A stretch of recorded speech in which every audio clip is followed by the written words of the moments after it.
स्वामी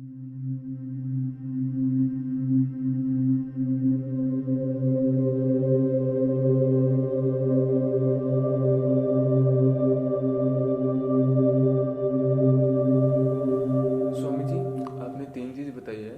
तो मुझे जो लगता है, जो सुनने में, नींद, ध्यान और सम्मोहन, तो तीनों में दिमाग शांत रहता है, रिलैक्सेशन आता है। तो फर्क क्या है उसके अंदर ऐसे? अभी हम जैसे सॉरी बातचीत कर रहे हैं, तो अभी हमारा मन जो है, जिसे हम लूजली ब्रेन कह दें, वो कॉन्शियस स्टेट में है, जागृत अवस्था उसे कह दें। मेडिकल साइंस उसे कहती है बीटा स्टेट ऑफ ब्रेन।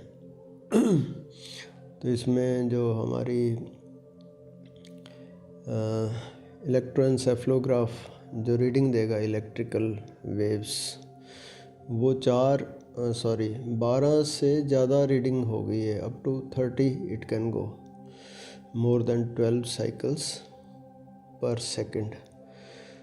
तो हम ध्यान में जाएं तो हमारी ऊर्जा, ये जो हमारा कॉन्शियस माइंड है जिसकी हम बात कर रहे थे, मोर देन 12, ये हमारा विशुद्धि चक्र से इसका संबंध है। मन का तल ये लगा लो, नॉर्मली कॉन्शियस स्टेट।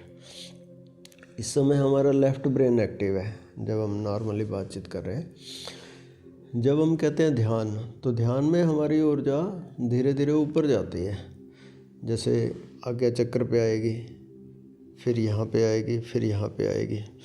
तो ब्रेन तो धीरे धीरे रिलैक्स होता जाएगा, लेकिन हम कॉन्शियस से सुपर कॉन्शियस में जा रहे हैं, चेतन से अति चेतन की अवस्था में जा रहे हैं।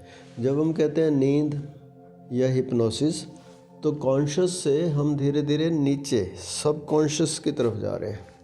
तो इसके फिर डिफरेंट लेवल्स हैं। रिलैक्सेशन का लेवल भी हम, आप कह रहे हो सेम है, सेम नहीं होता, बट रिलैक्सेशन होती जाती है। बीटा से हम यहाँ पे आएंगे तो अल्फ़ा हो जाएगी, फिर थीटा हो जाएगी, फिर डेल्टा हो जाएगी। ऐसे ही जब नीचे जाएंगे तो रिलैक्सेशन का लेवल जैसे जैसे हिप्नोसिस में या नींद में गहरे जाते हैं, तो बीटा से यहाँ पे अल्फ़ा, फिर थीटा, फिर नाभि पे आते आते डेल्टा स्टेट हो जाती है। और तीनों की जो क्वालिटी है उसमें रिलैक्सेशन तो है तीनों में, लेकिन बेसिक फ़र्क है। जैसे हम कहते हैं नींद, तो नींद में हम क्या करते हैं कि हमारा मन थका हुआ है किसी भी समय, है ना, वो बाहर के विषयों से वो इंट्रोवर्ट होना चाहता है, बहुत थक गया, पूरे दिन का थका मांदा, तो हम बैठे हैं, कोई काम नहीं है, या कि हम लेट गए, उस समय वो रेस्ट में जाता जाएगा। ये नींद नेचुरल है, मतलब हमने इसमें कुछ छेड़खानी नहीं की, बल्कि छेड़खानी करते हैं तो नींद गायब हो जाती है।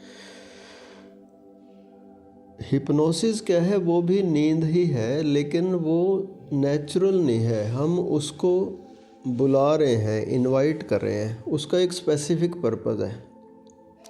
पर्पज़ क्या है कि हमारे सब कॉन्शियस में कुछ प्रोग्रामिंग ऑलरेडी है ना। हम जन्मों जन्मों का ये सब कॉन्शियस है, और इस जन्म में भी जब हम छोटे थे, 6 साल की एज तक, हमारा सब कॉन्शियस खुला होता है। कॉन्शियस तो एक्टिव नहीं होता उस समय, क्योंकि कॉन्शियस बनता है हमारे समाज, शिक्षा, गणित, जो हमने दूसरों से बाहर से सीखा है। उस समय जो भी हम सुनते हैं बचपन में, 6 साल की उम्र तक पर्टिकुलरली, वो सारा हमारे सब कॉन्शियस में जाता रहता है, चाहे वो ठीक था चाहे वो गलत था।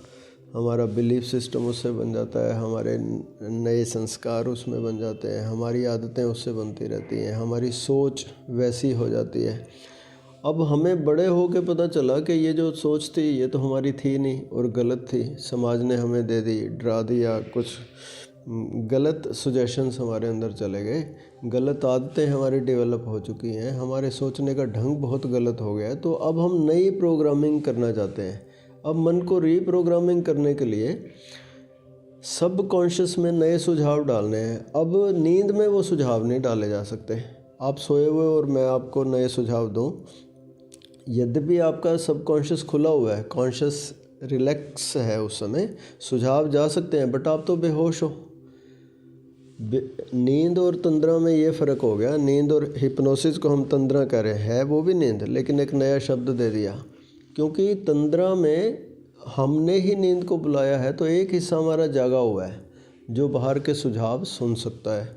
गहरी नींद में हम वो सुझाव सुन नहीं सकते, इसलिए हम सम्मोहन का प्रयोग करते हैं कि हम नई रीप्रोग्रामिंग कर सकें मन की, कुछ नए सुझाव दे सकें, कुछ पॉजिटिव एफर्मेशंस दे सकें, ताकि हमारी कुछ ऐसी आदतें जो हम छोड़ना चाहते हैं वो छोड़ दें। हम किसी क्षेत्र में असफल हो रहे हैं, हम सफल हो जाएं। हमारा शरीर जो है रुग्ण है हमारी नेगेटिविटी के कारण, तो वो हमारा शरीर ठीक हो जाए। और भी जो भी हम कुछ चाहते हैं वो कॉन्शियस माइंड से हम चाहते हैं और सब कॉन्शियस को उसका पता नहीं होता। तो सब कॉन्शियस में हमारी ये इच्छाएं, ये हमारे संकेत, ये हमारे सुजेशंस, ये हमारी अफर्मेशंस चले जाएं, उसके लिए हम तंद्रा का प्रयोग करते हैं, हिप्नोसिस का प्रयोग करते हैं। दोनों में रिलैक्सेशन का लेवल सेम है, but one is natural sleep, one is invited sleep. और ध्यान में ये फ़र्क हो गया कि स्लीप है ही नहीं, शुद्ध जागरण है। नींद में हम 100% बेहोश होते हैं, तंद्रा में हम बहुत थोड़े से जागे होते हैं ताकि बाहर के सुजेशंस ले सकें, और ध्यान में हम पूरी तरह जागे होते हैं। अब इनके रिलैक्सेशन के लेवल्स भी हम समझ लें। जैसे हम मान लो यहाँ कॉन्शियस लेवल पे हैं, यहाँ जब हमारी ऊर्जा आ जाती है ध्यान के समय, तो उसको हम कहते हैं अल्फा स्टेट ऑफ ब्रेन। उस समय जो रीडिंग 12 से 30 तक जा रही थी हमारी, ये रीडिंग हो जाएगी लगभग 8 से लेके 12 साइकिल्स पर सेकंड, है ना। ब्रेन और रिलैक्स हो गया। इसमें हम धीरे धीरे आकार से थोड़ा थोड़ा कटने लगते हैं, निराकार से हमारा जुड़ाव होने लग जाता है। हमें थोड़ा थोड़ा पता चलता है कि मैं शरीर के अलावा भी कुछ हूँ, मन के अलावा भी कुछ हूँ, इमोशंस के लेवल से भी मैं थोड़ा ऊपर उठता हूँ। मुझे अपना होना कुछ ना होने जैसा फील होने लग जाता है ध्यान की अवस्था में। इससे भी ऊपर हम जाते हैं साक्षी की अवस्था में। तो साक्षी में क्या है, ब्रेन और ज़्यादा रिलैक्स हो गया। पहले 12 से 30 था कॉन्शियस में, फिर 8 से 12 हुआ। यहाँ पे अगर हम देखें तो 4 से 8 साइकिल्स पर सेकंड लगभग हो जाता है। तो उस समय इसे हम कहते हैं साक्षी की अवस्था। हम 50-50 हो गए, हमें अपना होना लगभग आधा तो हमें ऐसा लगता है कि मैं निराकार हूँ, और आधा मैं आकार से भी जुड़ा हूँ, अपने शरीर से, अपने मन से। यानी मैं बाहर की सारी क्रियाएं करता हुआ भी ध्यान में रह सकता हूँ। ये वो अवस्था है, इसे हम साक्षी कहें। थोड़ा और गहरा हो जाए तो सुमिरन भी कह देते हैं इसको। जब जहाँ पे हमें जो निराकार है उसमें क्या क्या है वो हमें पता चलने लग जाता है। जैसे उसमें ओंकार है, कॉस्मिक साउंड जिसे हम कह रहे हैं, वहाँ पे आलोक है, हम नूर कह देते हैं, सूफी संत उसको डिवाइन लाइट कह देते हैं, और बहुत सारे डायमेंशंस हैं। गुरु नानक देव कहते हैं खुमारी है वहाँ पे, नाम खुमारी नानका चढ़ी रहे दिन रात, है ना। खुमारी है, फिर सुगंध है, सूफियों ने सुगंध के बारे में बहुत चर्चा की है। ऐसे और भी डायमेंशंस हैं, आनंद है, प्रेम है, उमंग है, अचलता है, बहुत सारे डायमेंशंस हैं जो हम निराकार में फील करते हैं। तो ये साक्षी की अवस्था है सुमिरन की, या इसको साक्षी सुमिरन भी कह देते हैं। इससे और हमारी ऊर्जा जब बढ़ती है, लगभग सोम चक्र तक, यहाँ तक आते आते बहुत ही ज़्यादा रिलैक्स हो जाता है ब्रेन। लगभग 0 to 4 साइकिल्स, कभी कभार कोई एक आध थाट आ जाए तो आ जाए, नहीं तो वहाँ पूरी तरह हम रिलैक्स होते हैं। तो ये जो 3 अवस्थाएं हैं, एक इसमें और बड़ा वो है अति चेतन की। पहली अवस्था को हम कहते हैं इंडिविजुअल सुपर कॉन्शियस, वो हमारा व्यक्तिगत अति चेतन कह लें उसको हिंदी में। यानी सुपर कॉन्शियस की एक ऐसी अवस्था है जहाँ पे इंडिविजिबिलिटी है। इंडिविजिबल कहते हैं, इंडिविजुअल इंडिविजिबल से बना है। नॉर्मली हमारा मन के तल पे जब हम रहते हैं तो संकल्प आता है, विकल्प भी साथ साथ आता है, प्रॉस कॉन्स आते हैं, प्लस माइनस आता है, मैं ये करूं कि मैं ये ना करूं, है ना। द्वंद्व हमेशा डुअलिटी बनी रहती है, मन डुअल है बिल्कुल। जैसे जैसे हम ऊपर आएंगे, जिसे हम कहते हैं अंतरात्मा की आवाज़, हम कहते हैं मेरी कॉन्शियस तो नहीं है अलाउ कर रही, है ना। तो एक फर्म, एक डिसीजन जैसा होता है। वो जो दो दो आवाज़ें आ रही थी कि मैं इधर जाऊँ कि उधर जाऊँ, है ना, कि समझ ही नहीं आता। मन कहता है ये चला जाता तो ठीक था, अब चलो रहने देते हैं, फिर बाद में हम पछताते हैं, वो कर लेते तो ज़्यादा। इंडिविजुअल के लेवल पे आते आते अंदर से एक कन्फर्मेशन आने लग जाती है। केवल संकल्प आता है, विकल्प नहीं आता है। ये बड़ी अचीवमेंट है ध्यान में, है ना। हमें पता है कि बस ये करना है, दैट्स इट। इससे ऊपर हम जाते हैं तो इसे हम कहते हैं कलेक्टिव सुपर कॉन्शियस, है ना, सामूहिक अति चेतन की अवस्था। जब हमारी लगभग यहाँ पे ध्यान आ जाता है, पहले कॉन्शियस लेवल था, फिर इंडिविजुअल सुपर कॉन्शियस था, अब हमारा कलेक्टिव सुपर कॉन्शियस हो गया। यहाँ पे आके हमारी चेतना जो है वो पूरे प्राणी जगत से जुड़ने लग जाती है, पशु पक्षी, है ना, सारे मनुष्य। तो हम उनसे अलग फील नहीं करते। ऐसा लगता है कि मैं और ये सब लोग, अद्वैत की फीलिंग लगभग वहाँ पे सिद्ध होने लग जाती है। लगता है कि मैं और सभी लोग, I am part of the whole. ये मेरी बॉडी, ये मेरा माइंड, ये मेरी emotions, this is part of the whole universe. मैं अकेला अलग थलग नहीं हूँ यहाँ पे। तो ये अनुभव यहाँ पे होने लग जाते हैं अद्वैत के। और जब हम जाते हैं तीसरे तल पे सुपर कॉन्शियस के, उसको हम कहते हैं कॉस्मिक सुपर कॉन्शियस, ब्रह्म अति चेतन हिंदी में कहें तो। यहाँ न केवल प्राणी जगत बल्कि सारा कॉस्मोस, जिसमें गैलेक्सीज आ गई, सारे सूरज चांद सितारे आ गए, पृथ्वी नदियाँ, सब कुछ आ गया, यानी कुछ भी नहीं छूटा कॉस्मोस में। उस सब के साथ मेरी कॉन्शियसनेस का एक लेवल होता है। अद्वैत जो है ना, शुद्ध तरह से वहाँ पे सिद्ध हो जाता है। और धीरे धीरे वो भी बढ़ता एक नो बॉडी जैसी वहाँ पे फीलिंग है। कॉन्शियस लेवल पे मुझे पता चल रहा था कि मैं शुद्ध शरीर हूँ, दूसरे भी शुद्ध शरीर हैं, मैं अलग हूँ, दूसरे अलग हैं, है ना। अदरनेस की फीलिंग बहुत ज़्यादा। यहाँ पे अदरनेस की फीलिंग बिल्कुल नहीं होती, बस एक कॉन्शियसनेस है। कॉन्शियस लेवल पे मुझे मैं हूँ की फीलिंग होती है, मैं हूँ, दूसरा भी है। यहाँ पे मैं हूँ के बजाय केवल हूँ रह जाता है। एमनेस की फीलिंग बोलते हैं इसको, इंडिविजुअलिटी, है ना। और यहाँ पे आते आते मैं हूँ तो गया ही था, हूँ भी गया, अब बस है इजनेस।